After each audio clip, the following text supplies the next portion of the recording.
आप किसी भी एग्ज़ाम की तैयारी कर रहे हों, आपके लिए आ चुका है यहाँ पर धमाका, बहुत बड़ा धमाका। और ये धमाका आपके लिए होने वाला है वन लाइनर प्रश्नों का। जी हाँ, वन लाइनर जीके के प्रैक्टिस प्रश्न आप यहाँ पर देख रहे हैं।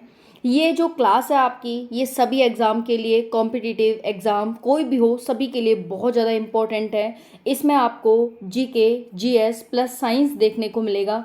जीके जीएस में आपको मिलेगा history, polity, economy, geography with current से रिलेटेड क्वेश्चंस, एंड आपको मिलेगा इसमें साइंस के मोस्ट इम्पॉर्टेंट क्वेश्चंस। चलिए बात करते हैं, वन लाइनर आपको डेली इसी चैनल पर देखने को मिलेगा। बहुत शानदार और बहुत इम्पोर्टेंट, हेल्पफुल आपके लिए रहने वाली है क्लास। तो रेलवे, एनटीपीसी, डोज और बाकी जितने भी एग्ज़ाम है आपके, सबके लिए हेल्पफुल है। चलिए शुरुआत करते हैं लेके श्री गणेशाय नमः।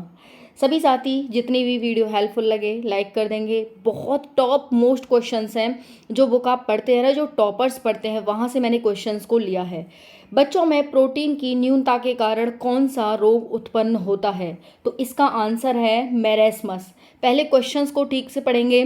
बच्चों में प्रोटीन की न्यूनता यानी उनमें प्रोटीन की कमी हो जाती है, तो उससे कौन सा रोग हो जाता है? इसका आंसर है मैरेस्मस। ओके, मैड काऊ रोग का कारण क्या है? जो मैड काऊ रोग होता है उसका कारण क्या है? तो what is the cause of mad cow disease? इसका आंसर है प्रायांस यानी प्रोटीन की कमी। अगर मैड काऊ रोग किसी को हो गया है, मतलब उसमें प्रोटीन की कमी हो गई है। ऊपर वाला क्वेश्चन था प्रोटीन की न्यूनता के कारण कौन सा रोग है, तो मरस्मस।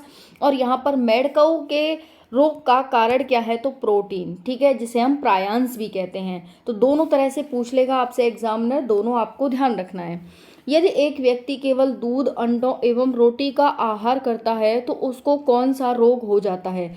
कोई व्यक्ति है जो केवल दूध, अंडे और रोटी का को ही खा रहा है, तो इससे उसको कौन सा रोग हो जाएगा? तो आंसर है स्कर्वी रोग हो जाएगा। यानी जिसको जो विटामिन सी की कमी से होता है, वो रोग उसको हो जाएगा। ठीक है, कौन स्कर्वी रोग के इलाज में उपयोगी है? अगर मान लो आपको स्कर्वी हो गया, अभी आपको ऊपर स्कर्वी हो गया क्योंकि आप क्या खा रहे थे? आप अंडा खा रहे थे, अनाज खा रहे थे, दूध पी रहे थे, तो आपको स्कर्वी हो गया। अब इस रोग को दूर कैसे किया जाए? तो आपको आंवला खाना पड़ेगा। आंवला को इंग्लिश में क्या कहते हैं? तो कहते हैं जूसोबेरी। ठीक है, जूसेबेरी।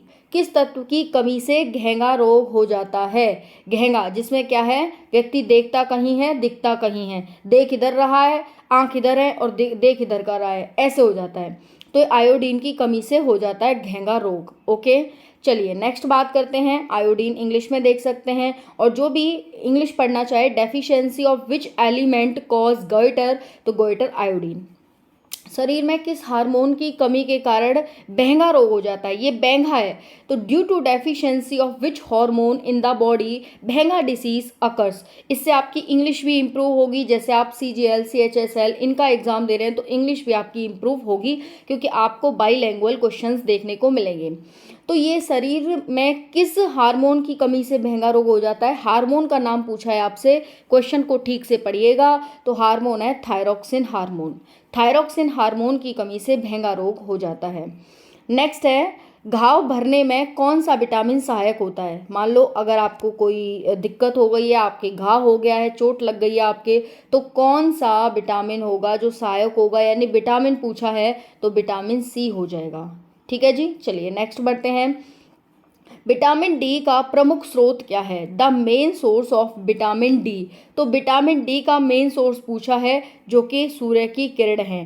देखो वैसे तो दूध से भी आपको विटामिन डी मिलता है, लेकिन भाई मेन सोर्स पूछा है, तो मेन तो भाई सबका बाप का बाप सूरज देवता है। ठीक है, तो सन रेज हो जाएगा। विटामिन डी की अल्पता से कौन सा रोग हो जाता है? तो which disease is caused by the deficiency of vitamin D? Answer हो जाएगा रिकेट्स। ओके जी, रिकेट्स व ऑस्टियोपोरोसिस भी कहते हैं। तो दोनों में से कोई नाम आपको दे सकता है एग्जामिनर, आपको दोनों नाम ध्यान रखने हैं। ये भी बोल सकता है कि रिकेट्स का दूसरा नाम क्या है, तो ये भी बोल सकता है। ओके, नेक्स्ट है, विटामिन ई का महत्वपूर्ण स्रोत कौन सा है?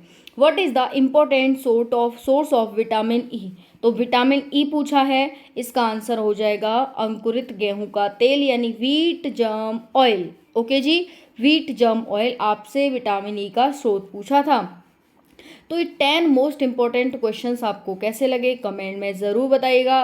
बाकी इसी तरह से सीरीज़ आपको मिलती रहेंगी। वीडियो हेल्पफुल लगी हो चैनल को सब्सक्राइब कर लें, वीडियो को लाइक कर लें। ऐसे ही आपको पर डे इंपॉर्टेंट क्वेश्चन जो आपके एनटीपीसी अंडर ग्रेजुएट या फिर सीएचएसएल किसी भी एग्ज़ाम के लिए आप बैठें, सब में जीके आती है और लेवल किसका किसके लिए है कुछ भी नहीं कहा जा सकता। सारे प्रकार के क्वेश्चन सभी एग्ज़ाम में पूछ लिए जाते हैं। राधे राधे।